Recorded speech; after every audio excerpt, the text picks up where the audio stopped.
profeta, normalmente, é um cara indigesto. O profeta é aquele que fala a verdade. O profeta é aquele... Tem uns profetas estranhos por aí, né? Os profetas que só falam o que o outro quer ouvir, né? Dependendo da oferta que receber. É uma luta, mas tem isso aí. Tem por aí. Agora, o profeta de Deus mesmo, profeta de Deus te encontra onde você está. E profeta de Deus fala a verdade. Às vezes, a verdade desconfortável. Às vezes, uma verdade que confronta. Às vezes, uma verdade que liberta. Às vezes, não, porque a verdade sempre liberta. Mas nem sempre é fácil a gente ouvir a verdade. É desconfortável, às vezes, você ser confrontado por alguém, não é?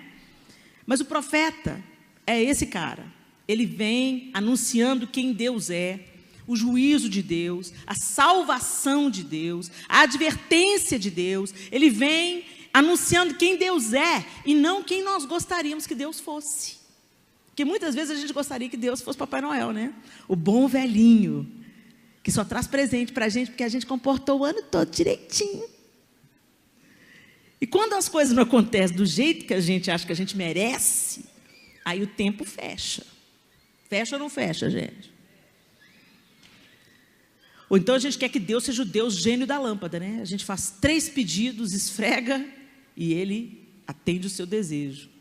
Deus também não é esse cara. Como a Margarete bem falou, Deus é Pai. E Pai que ama, dá limite, molda caráter. Pai que ama, ensina a trabalhar, ensina a servir, ensina princípios, ensina valores. E Deus é um Pai com upgrade, é o Pai perfeito, é o Pai pleno. Então não dá para a gente comparar o nosso Pai terreno com Deus Pai, porque Deus Pai é Pai perfeito. Ele sabe te dar o melhor dessa terra, mas Ele também sabe te dar limite. E Ele sabe aquilo que vai te estragar, aquilo que vai te afastar dEle, aquilo que vai te fazer murmurar, aquilo que vai te tornar arrogante, vaidosa, soberba. E, gente, orgulho é igual ao mau hálito. Todo mundo ao redor sente, mas a pessoa não sabe que tem. Orgulho, quem me acompanha no Instagram, viu essa semana que teve essa postagem. Orgulho, não, orgulho não é o meu problema. É igual a história da inveja. Inveja, não, nunca tive isso. Gente, inveja é uma coisa inerente ao ser humano. Todos nós sentimos inveja em determinado momento da vida. Como você vai lidar com essa seta maligna, com esse pecado, porque inveja é pecado, como você vai lidar com isso é que vai determinar se você vai andar uma vida livre, viver uma vida livre, ou se você vai virar uma escrava da inveja. Mas todas nós, em algum momento da vida, a gente sentiu aquela pontinha de inveja. Outra sentiu pontinha, outra sentiu inteira a inveja. E eu estou falando com conhecimento de causa. Muitos anos eu andei aprisionada pela inveja, porque eu não conseguia ver nada de bom naquilo que eu já tinha, em quem eu já era. E Deus teve que me curar de muitas feridas, para ajustar o meu olhar, o meu foco. E o orgulho é a mesma coisa. Nós nos tornamos tão vaidosos e tão orgulhosos, e a gente nem percebe. E Deus tem que dar as podas, para a gente produzir mais fruto. Eu fiz parte do grupo Diante do Trono durante muitos anos. E o grupo Diante do Trono foi para mim uma escola maravilhosa. Os nãos mais preciosos que eu recebi na vida, eu recebi lá dentro. Helena, faz esse teste para um solo. E eu cantava o solo e não é você. E aquilo para mim era... Sérgio Gomes, eu tenho só que agradecer a Sérgio Gomes. Ele foi um pai. Hoje as pessoas falam para mim, Helena, eu fico impressionada, você é tão pontual. Quem me ensinou foi meu pai, Sérgio Gomes. Porque se a gente não chegasse no horário, ele deixava a gente para trás. É ruim, mas molda caráter. O meu caráter não foi moldado com quem ficou me elogiando, me alisando. Você é linda, você é preciosa, você fala demais, você canta demais. Isso não, isso deforma o caráter. Mas quem mostra o seu limite, onde você não pode ir, aquele que tem a coragem de te dizer a verdade, esse é seu amigo, mas esses muita gente não quer por perto. A gente gosta dos bajuladores. E Deus é esse pai que diz não, que põe limite, que fala, você não está com essa bola toda que você pensa que você está, não. Pai maravilhoso. E o ministério diante do trono foi essa forma. Só que mesmo com toda essa escola que eu tive, do Sérgio, pastora Zenete também teve a sua participação muito importante na minha vida, a própria Ana, e a gente foi sendo forjado, limado, maravilhosamente limado. E engraçado, eu dou muito mais valor às broncas, às chamadas de atenção, ao confronto, do que aos elogios. Robinho foi outro, regente do coral. Ah, Robinho, santo Robinho. E aí, quando eu saí do ministério diante do trono, eu pensei que os convites para ministrar a palavra fora iam acabar. Eu pensava que as pessoas me chamavam para pregar por causa do diante do trono. Quando eu saí do diante do trono, eu pensava que Deus estava querendo que eu ficasse mais em casa, cuidando da meninada, que eu ficasse mais em off, que meu tempo tinha passado, que eu tinha que ficar mais quietinho em casa. E aí Deus fez coisas que eu nem imaginava que Ele faria. Mas quando eu comecei a viajar sozinha, um dia eu fui para um lugar onde o hotel era muito ruinzinho. O hotel era muito ruinzinho mesmo, gente. Eu puxei a coxa, tinha um tanto de cabelo no lençol. E eu pensei, e aí, João, a gente deita ou a gente pede para trocar o lençol? Banheiro sujo. E era um lugar bem capenga mesmo. Mas era o que a igreja que estava me levando podia pagar. Mas a minha reação me mostrou como é que eu estava estragada. Porque com Diante do Trono, a gente sempre ficou hospedado em lugares muito bons.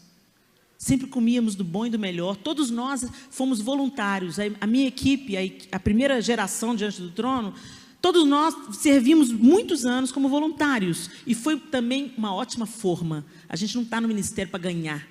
A gente está no ministério para servir. E isso eu aprendi dentro do Diante do Trono, graças a Deus.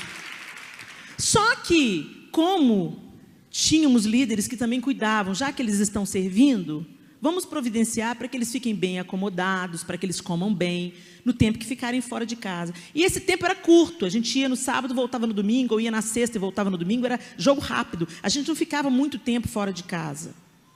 Exceto algumas viagens internacionais, e a maioria eu não ia, por causa de filhos pequenos e tal. Mas eu vi como é que eu estava estragada. Eu olhei para aquele quarto e pensei, puxa, mas eu merecia mais. E aí o Senhor falou assim, pois é, vou te ajustar, Helena, vou te dar uma sacudida, vou te colocar no lugar de novo. Aí só deu lugar à pedreira, gente, só lugar à pedreira. Eu falei, Jesus, eu estou precisando me consertar mesmo. Né, o Sérgio Paulo, filho do Sérgio da Soraya, quando era pequenininho, ele cantava, me arrebenta, Senhor, me arrebenta, Senhor. Eu acho que é mais ou menos a minha música, né? Eu adaptei também. E o Senhor foi me tratando e me voltando de volta. Lembra? Você não está para ganhar, você está para servir. O que eu vou te dar com o seu serviço, isso é comigo. Então, estou contando isso, que é uma história bobinha, só para mostrar que o nosso coração, ele é inclinado à maldade, mas a gente não percebe isso. Até que você se vê numa situação onde você tem uma reação horrorosa.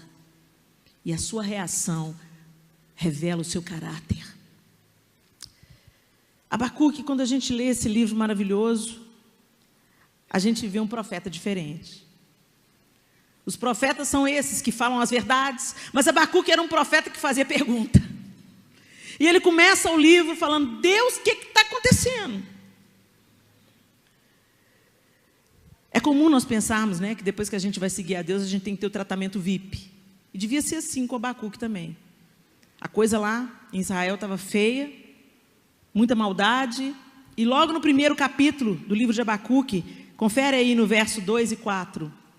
Ele diz: até quando, Senhor, clamarei eu e tu não me escutarás? Gritar-te-ei violência e não salvarás? Por que razão me mostras a iniquidade e me fazes ver a opressão?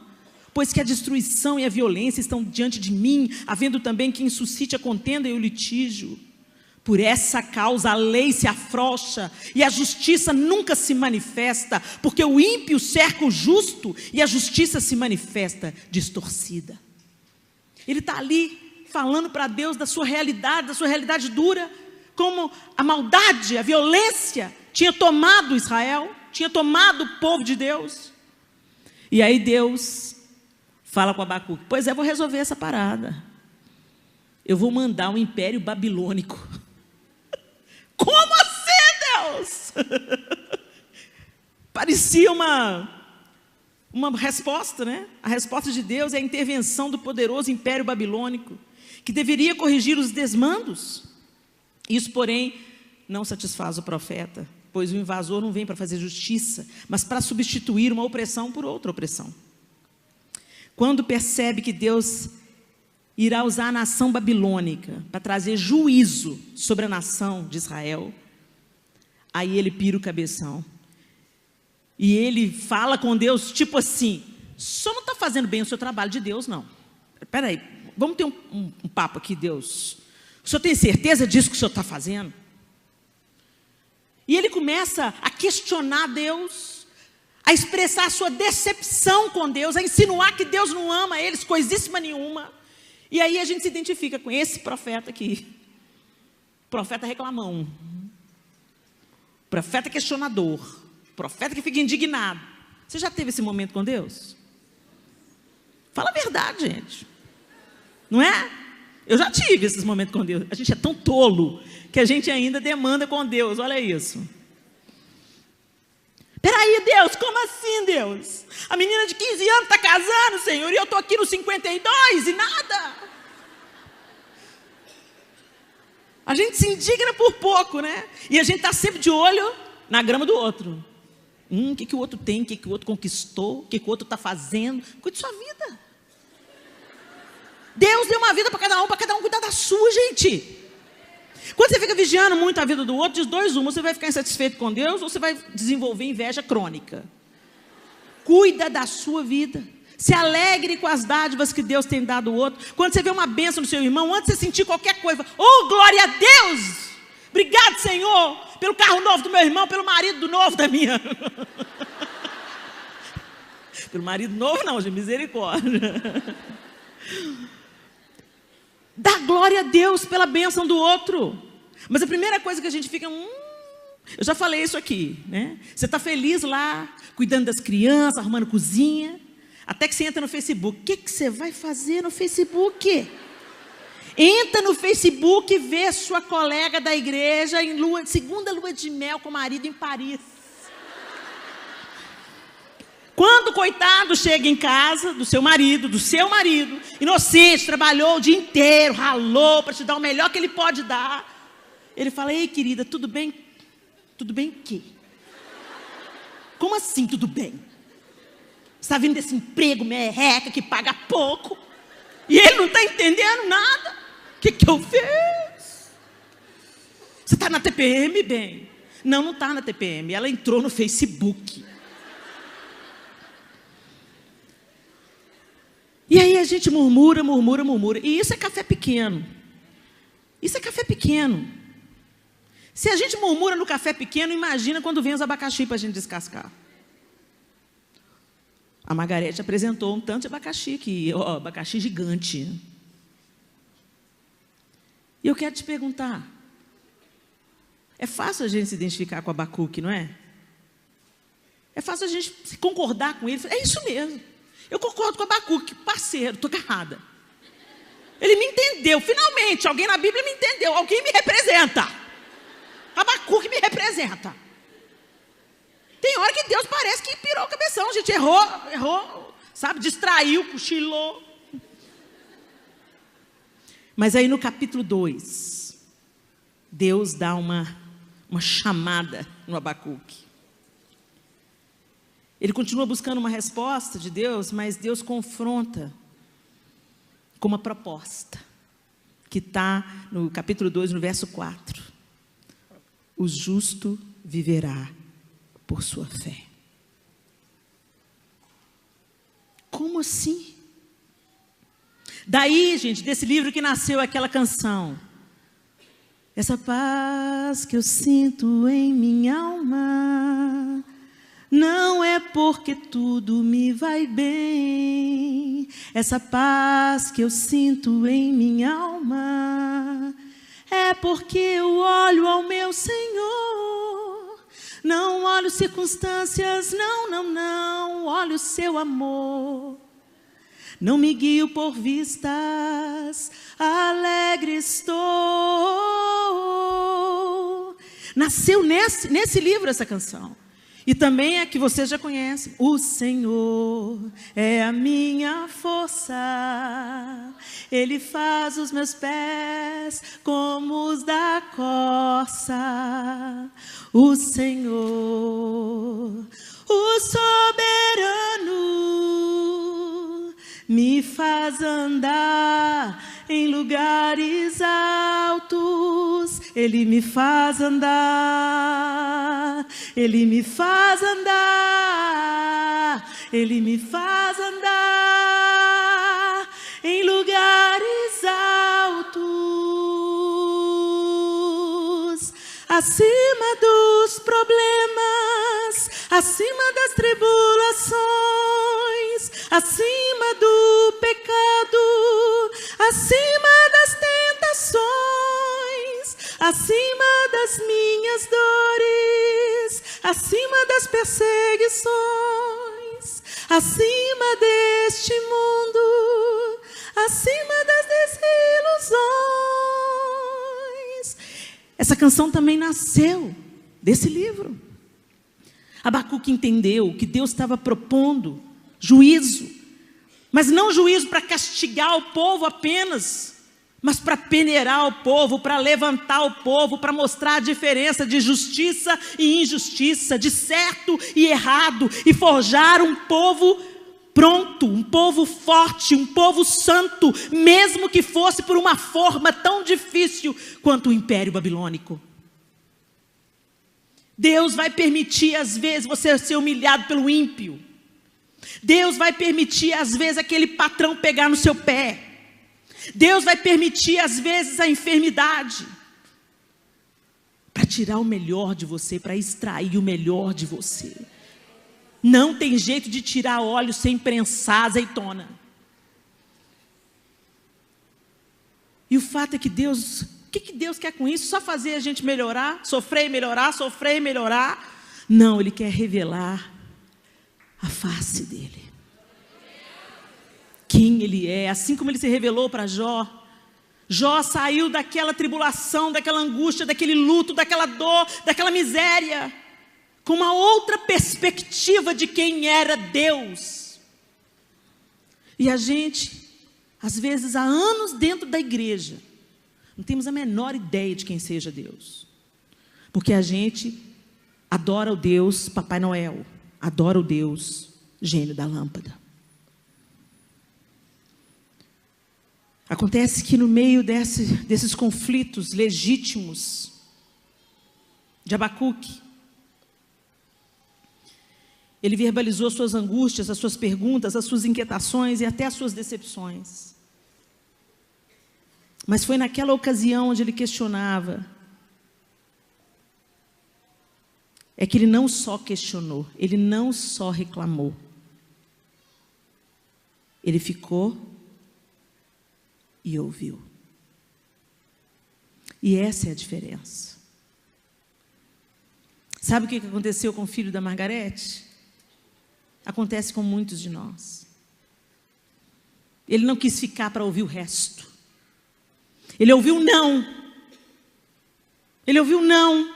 Eu não vou levantar seu pai. E ele falou assim, então, tchau. Ele era um menino de 15 anos, e isso a gente compreende como eu tenho certeza que Deus compreendeu. Mas às vezes a gente está com a nossa fé, caducando. Estamos caindo os dentes de crente. Frequentamos a igreja desde que a gente era pequenininho, lá de Barbacena. Aí na hora da luta, a coisa não acontece do jeito que a gente queria, ou Deus responde uma resposta diferente daquela que a gente queria ouvir, e a gente fala, deu por hoje. Estão ligados no Facebook. A gente fala assim com Deus, estou indo, Deus, ó, tchau. Ai, o pastor caiu, tchau. O cantor falou bobagem, tchau. A gente começa a largar Deus por causa das coisas, as pisadas na bola que o homem dá. Mas às vezes a gente larga Deus porque Deus não deu a gente o que a gente queria. Você quer saber de uma coisa? Você nunca conheceu Deus, senão você não largava Ele. Porque se a coisa está preta com Deus, sem Deus nós estamos ferrados. Essa é a pura realidade. Porque a fonte de consolo, a fonte de esperança, o impulso e a velocidade que vai dar o strike nos problemas da vida, se chama Deus. E a gente tem que se achegar a Ele e se abrigar à sombra de suas asas, para que a gente seja consolado, encorajado a permanecer no dia mau. O dia mau vem, e não é porque você está em pecado, não é porque Deus está te punindo, é porque você está vivendo num planeta que o mundo jaz no maligno, gente. O mundo jaz no maligno. A gente está exatamente como Abacuque, no capítulo 1. Deus, por que a impiedade, a injustiça, a violência está sempre diante de mim? Por que o Senhor está me permitindo ver isso? Para você ser luz, para você fazer diferença, para você observar a maldade e não fazer igual, para você semear o bem e arrancar o mal. Semeia o bem e arranca o mal. Deus tem um propósito nesse mundo que a gente está vivendo. E é muito mais fácil a gente falar assim, Jesus podia voltar, né? Depende, tem gente que não casou ainda e fala assim, depois que eu casar. Por aí você vai vendo como é que você conhece Deus, né? Como é que você quer Deus. A gente troca fácil o precioso pelo vil. Para a gente não trocar o precioso pelo vil, a gente tem que conhecer o precioso. A gente tem que se achegar, e às vezes vai ser num momento de poda que você vai conhecer o Deus que você tem. Abacuque permaneceu. Ele não foi embora e bateu a porta. Ele falou tudo que ele pensava, ele rasgou o seu coração diante de Deus. Ele quis até ensinar para Deus como é que Deus devia fazer. Mas depois dele reclamar, dele se derramar, dele chutar o balde, ele calou. Ficou e ouviu. E Deus falou, Abacuque, o justo viverá pela fé. Você não vive por aquilo que você vê, você não vive por aquilo que você tem, você não vive pelos privilégios. Gente, isso tudo passa. Nada do que nós conquistamos aqui vai caber no nosso caixão. A gente não leva nada dessa vida, a não ser o que é eterno. A não ser o que é eterno. E o legado eterno que a gente deixa para a próxima geração. Mas a gente fica brigando com Deus porque as coisas não estão do jeito que a gente queria. E, gente, 100% é por causa de coisa material. É por causa da circunstância, é por causa da família, é por causa do filho, é por causa da doença, é por causa de coisas que vão morrer com o nosso corpo. Quando a gente morrer, acabou. Não tem mais problema, não tem mais dor, acabou. E aí vai restar o quê? Se você tem um relacionamento com Deus, você vai abrir os olhos em outro lugar. Sua vida não é o fim. Tem uma música do Diante do Trono. Creio em um Deus para quem tudo é possível. Creio em um Deus que tudo pode mudar. Creio em um Deus que fez o céu, a terra e mar.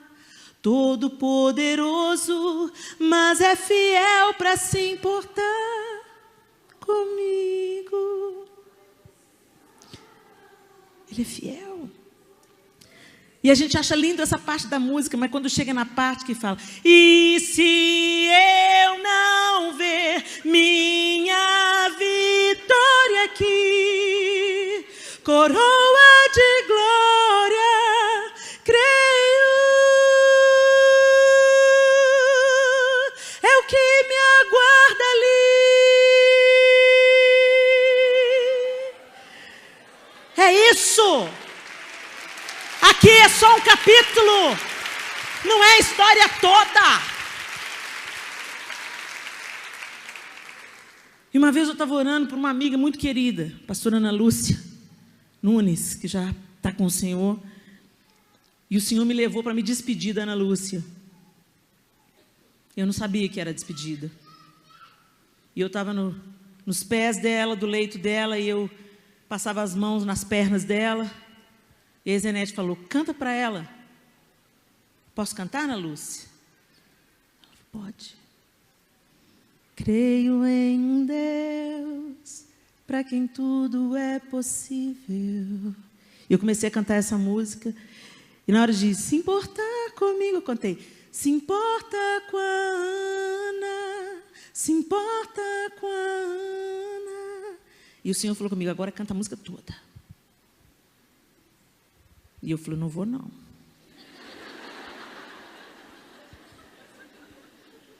Não vou não, Senhor. Porque eu sabia o que dizia o resto da letra. E se eu não vir a minha vitória aqui, coroa de glória é o que me aguarda ali. E eu não tive coragem de cantar.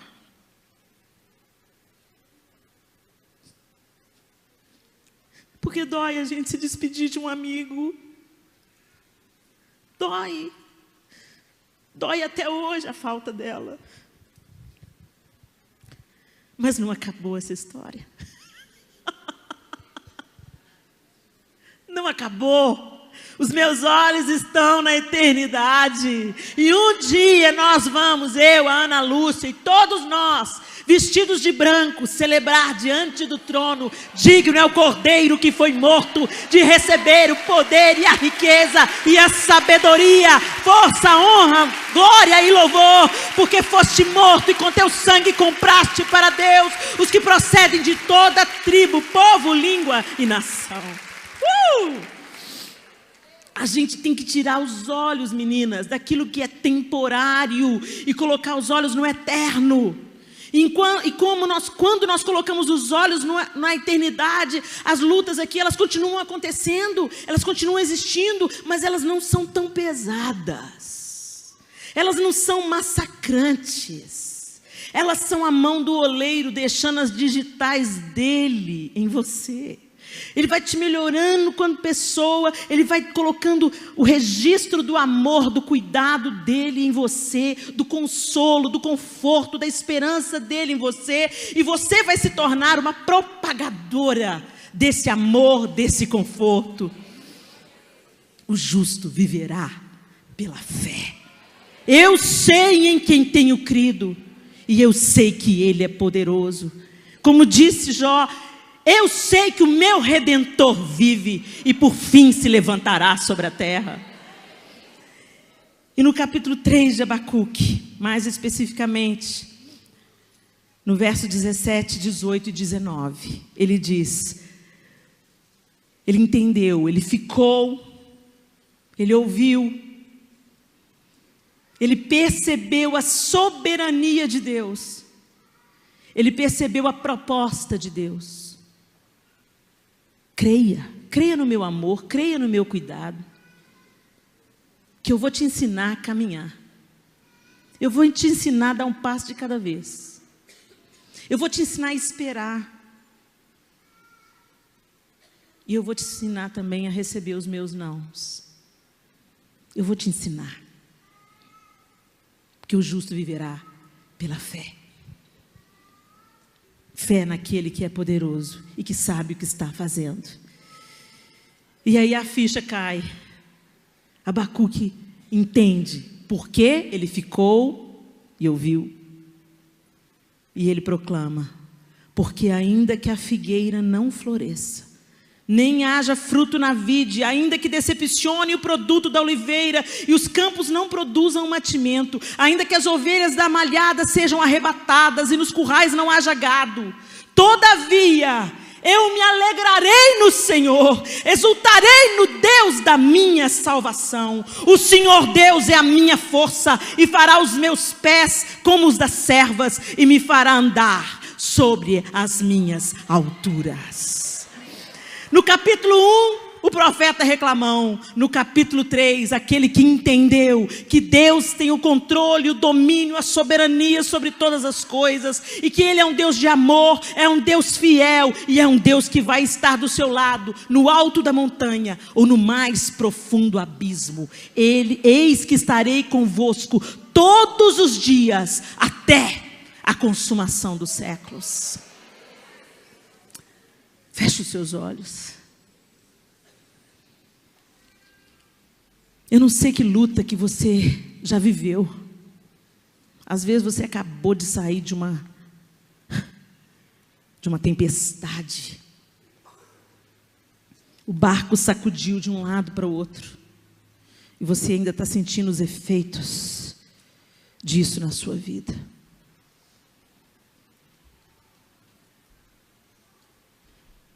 Mas eu quero te encorajar. Será que você conhece o Deus a quem você diz servir?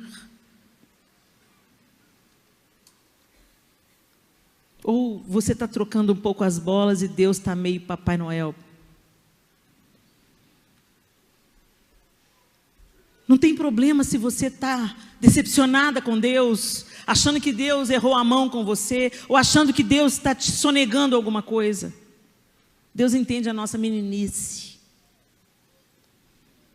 Eu me lembro uma vez que o Arthur era pequenininho e ele brigava por uma faca para passar manteiga no pão.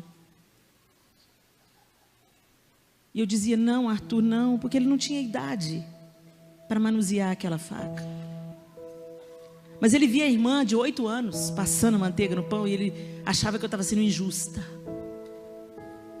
Enquanto eu estava protegendo ele. Eu estava livrando o Arthur do machucado, do acidente grave, de furar o próprio olho, sei lá. Eu disse não por amor. Eu disse não porque ele não estava pronto. Mas nos olhos dele eu via decepção e raiva. Eu fiquei tão irritada com a birra dele, e Deus falou comigo, você também às vezes é assim, Helena. Eu te digo não e você fica de bico comigo. Você acha que o meu amor por você é meia boca? Que eu amo mais fulana e fulano? Mas porque eu te amo, eu te digo não. Creia. Eu não sei o que você está passando, mas todas as coisas cooperam conjuntamente para o bem daqueles que amam a Deus. Ele tem todo o poder de transformar maldição em bênção, luto em festa, humilhação em dupla honra. E se Ele não transformar, creia, é para o seu bem.